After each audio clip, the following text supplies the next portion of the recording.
Alhamdulillah nahmaduhu wa nasta'inuhu wa nastaghfiruh wa na'udzu billahi min syururi anfusina wa min sayyiati a'malina may yahdihillahu fala mudilla lahu wa may yudlil falan tajida lahu waliyyan mursyida.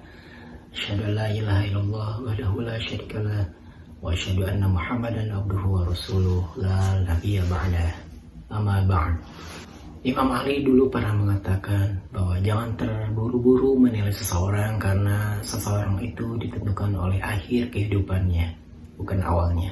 Karena itu pun bisa jadi awalnya itu baik, namun walau alam siapa tahu justru kesudahannya di akhir hidupnya justru dia menjadi orang yang jahat, yang kurang baik, yang banyak berbuat salah, ya, mati su'ul khotimah.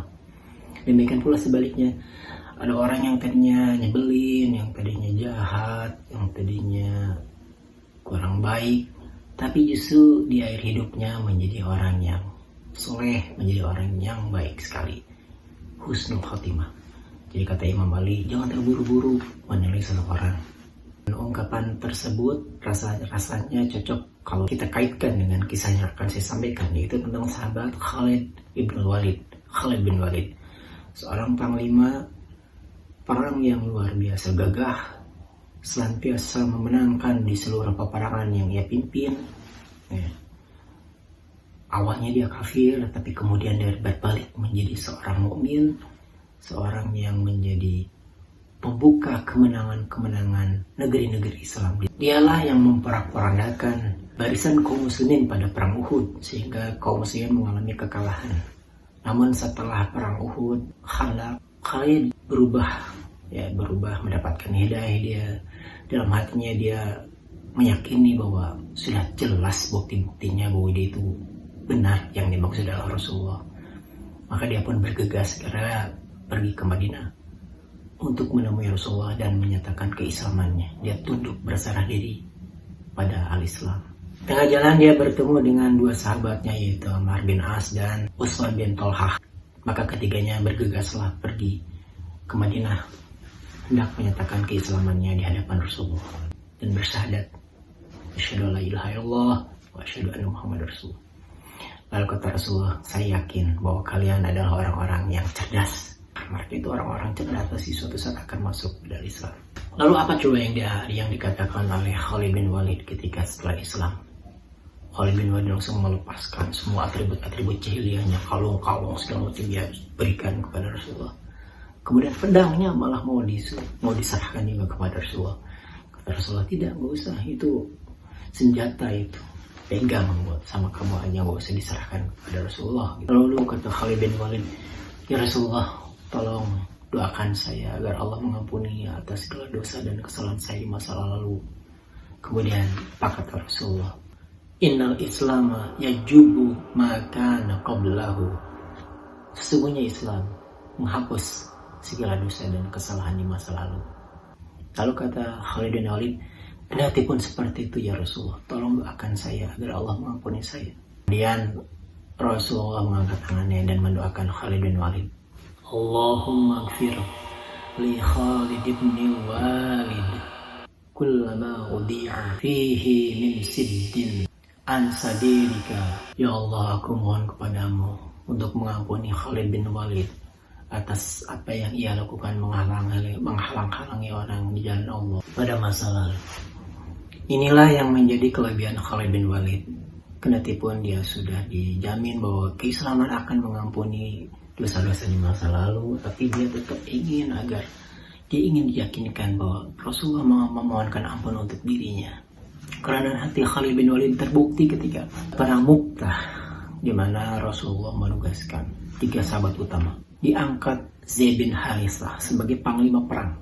Kata Rasulullah, seandainya Zaid syahid, maka diganti oleh Ja'far bin Abi Thalib. Seandainya Ja'far syahid, maka diganti oleh Abdullah ibnu Rawahah. Itu di perang Mu'tah.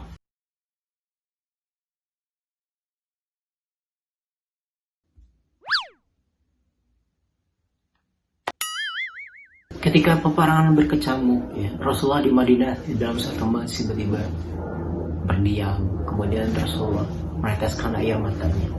Kemudian kata Rasulullah, panji peperangan dipegang oleh Zaid bin Harithah. Dia bertempur mati-matian sehingga dia syahid. Lalu panji perang diambil oleh Ja'far bin Abi Thalib. Dia pun berperang dengannya dan dia pun syahid. Kemudian panji perang diambil oleh Abdullah ibn Rawahah dan dia pun bertempur dengan sengit dan dia pun gugur. Kemudian Rasulullah terdiam sejenak. Kemudian panji perang diambil oleh pedang dari pedang Allah dan Allah menangkan, Allah memberikan kemenangan melalui tangannya. Itulah Khalid bin Walid. Ketika peperangan berkecamuk dan panji terakhir dipegang oleh Abdullah ibn Rawahah, sahabat-sahabat mengambil, wahai Khalid bin Walid, ini pegang, pimpinlah kami. Tapi apa yang dilakukan Khalid ketika itu? Khalid bin Walid kan masih newcomer ya, sebagai newbie ya, di kalangan kaum muslimin. Dia rendah diri, walaupun dia piawai dalam peperangan ya. Dia tidak arogan, dia tetap menjadi prajurit biasa saja. Dan ketika itu, ketika panji perang memang tidak ada lagi yang megang, sahabat yang lain menyerahkan kepada Khalid bin Walid. Sabit menyerahkan kepada Khalid. Kata Khalid, tidak, saya tidak layak, saya orang baru, kata Khalid. Anda adalah pahlawan Badar, lanjutkan, silahkan Anda yang memimpin. Begitu rendah hatinya Khalid bin Walid. Namun sahabat-sahabat yang lain pun tahu bahwa memang Khalid itu piawai dan dia cakap dalam memimpin peperangan. Strategi perangnya luar biasa, sehingga tidak, Anda lah yang lebih layak. Silakan ambil, pimpin kami. Maka dengan segera, dengan sigap, Khalid bin Walid langsung mengambil panji peperangan dan mengatur strategi yang tadinya kaum muslimin kalah, berbalik 180 derajat menjadi kemenangan atas izin Allah. Ya, jadi setiap peperangan yang dipimpin oleh Khalid bin Walid senantiasa berujung dan kemenangan di pihak kaum muslimin. Sehingga nama Khalid bin Walid menjadi terkenal, menjadi viral di mana-mana. Bahkan di kalangan musuh pun, di Romawi, di Persia, nama Khalid bin Walid itu begitu viral, begitu terkenalnya. Sampai pada satu pertempuran namanya Perang Yarmouk, ya, di mana kaum muslimin berhadapan dengan kaum Romawi. Ketika peperangan terjadi, itu pasukan yang dipimpin oleh panglima dari Romawi bernama Georgius mendekati Khalid bin Walid, kemudian berdialog dengan Khalid bin Walid. Wahai Khalid, jawablah dengan jujur, karena orang berdikah tidak akan berbohong. Ceritakanlah kepada saya, apakah dulu Allah menurunkan sebuah pedang kepada nabimu dan pedang itu diberikan kepadamu sehingga engkau disebut pedang Allah? Khalid pun menjawab, kata Khalid, bukan karena itu. Diutuslah seorang Rasul di kalangan kami yang kami tahu kebaikannya, tahu budi pekertinya. Sebagian dari kami membenarkannya, sebagian mendustakannya. Di antara kami ada yang membenarkan, ada pula yang mendustakan. Dulu saya termasuk orang yang mendustakannya. Namun alhamdulillah di kemudian hari Allah memberikan hidayah kepada saya dan saya ikut membenarkannya, berbaiat kepadanya, berjanji setia kepadanya. Lalu Rasulullah mengatakan, sesungguhnya engkau adalah salah satu pedang Allah dari sekian banyak pedang-pedang. Kemudian Rasulullah mendoakanku, kata Georgius kepada Khalid, pada apa kamu disuruhnya? Pada Allah, pada mentauhidkan Allah dan kepada Islam. Lalu apakah kalau orang memasuki Islam sekarang sama pahalanya dengan orang-orang terdahulu? Kata Khalid bin Walid, sebaliknya, justru lebih besar. Karena apa?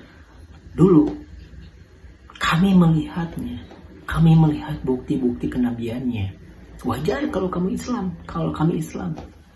Tapi kalau kamu masuk Islam, kamu tidak melihatnya, kamu tidak melihat kebesarannya, kamu tidak lihat mukjizatnya. Namun kamu meyakini dan mengimaninya, maka pahalanya adalah 2 kali lebih besar, 2 kali lipat lebih besar dari kami. Jangan dikira bahwa dulu pun banyak orang-orang yang ditenggelamkan ke dalam neraka padahal melihat kebesaran Nabi Muhammad SAW. Namun engkau beruntung, engkau tidak melihatnya, mau mengimaninya.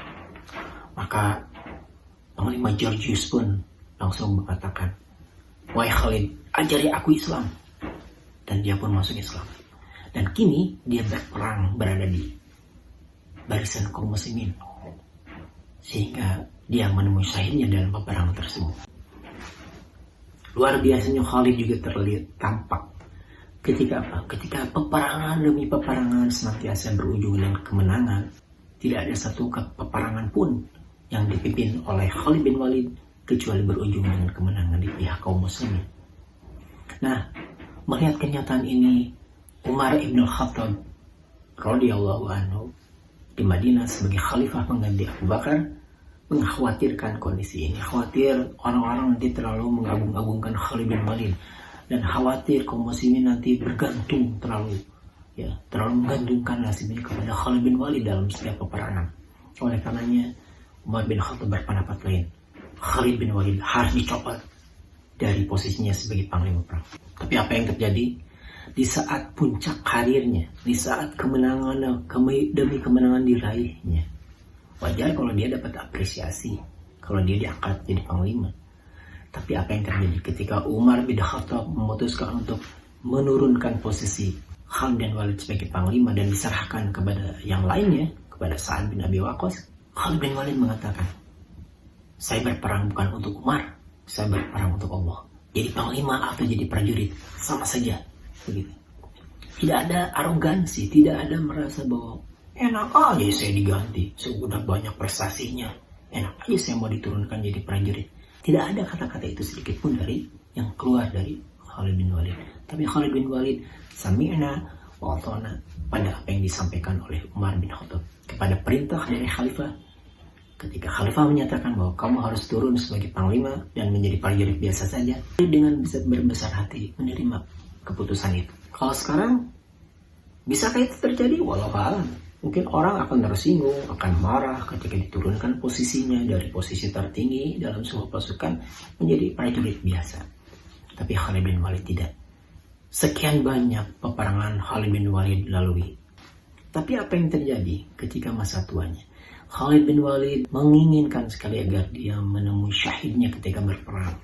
Tapi itu tidak pernah ia dapatkan. Biasa, dia meninggal biasa sebagai orang yang sakit, orang tua yang sakit. Menjelang kematiannya, Khalid bin Walid mengatakan, sesungguhnya telah aku ikuti berbagai macam peperangan. Seluruh tubuhku sudah bekas tebasan pedang, tacapan panah dan tombak. Tapi lihatlah sekarang aku keadaannya. Sebagai orang yang tidak aku ingini. Mati di tempat tidur. Seperti halnya matinya seekor unta. Maka mudah-mudahan ini jadi pelajaran buat orang-orang pengecut. Begitu. Kematian tidak ada hubungannya dengan peperangan. Kematian tidak ada hubungannya dengan sakit. Tapi kematian itu adalah takdir dari Allah. Mudah-mudahan ini menjadi pelajaran bagi orang-orang pengecut. Begitu kata Khalid bin Walid. Dan yang sangat menyayat hati dan menyedihkannya itu ketika jasad Khalid bin Walid dikebumikan, dimakamkan, kudanya tiba-tiba dari kandangnya mengamuk dan mendobrak pintu kandangnya, dan dia keluar mengikuti sang majikan ke tempat kuburnya. Sehingga ketika Khalid bin Walid dimasukkan ke dalam liang lahat, kuda itu dia bisa jadi atasnya di atas kuburnya sambil mengangguk-anggukkan kepalanya. Mungkin dia memberikan penghormatan terakhir bagi majikannya yang setia ia temani dari peperangan ke peperangan. Dan si kuda itu meneteskan air mata, meneteskan air mata kuda itu. Itulah yang sangat menyayat hati. Mudah-mudahan ini bisa jadi pelajaran buat kita semua. Kisah dari Khalid bin Walid radhiyallahu anhu.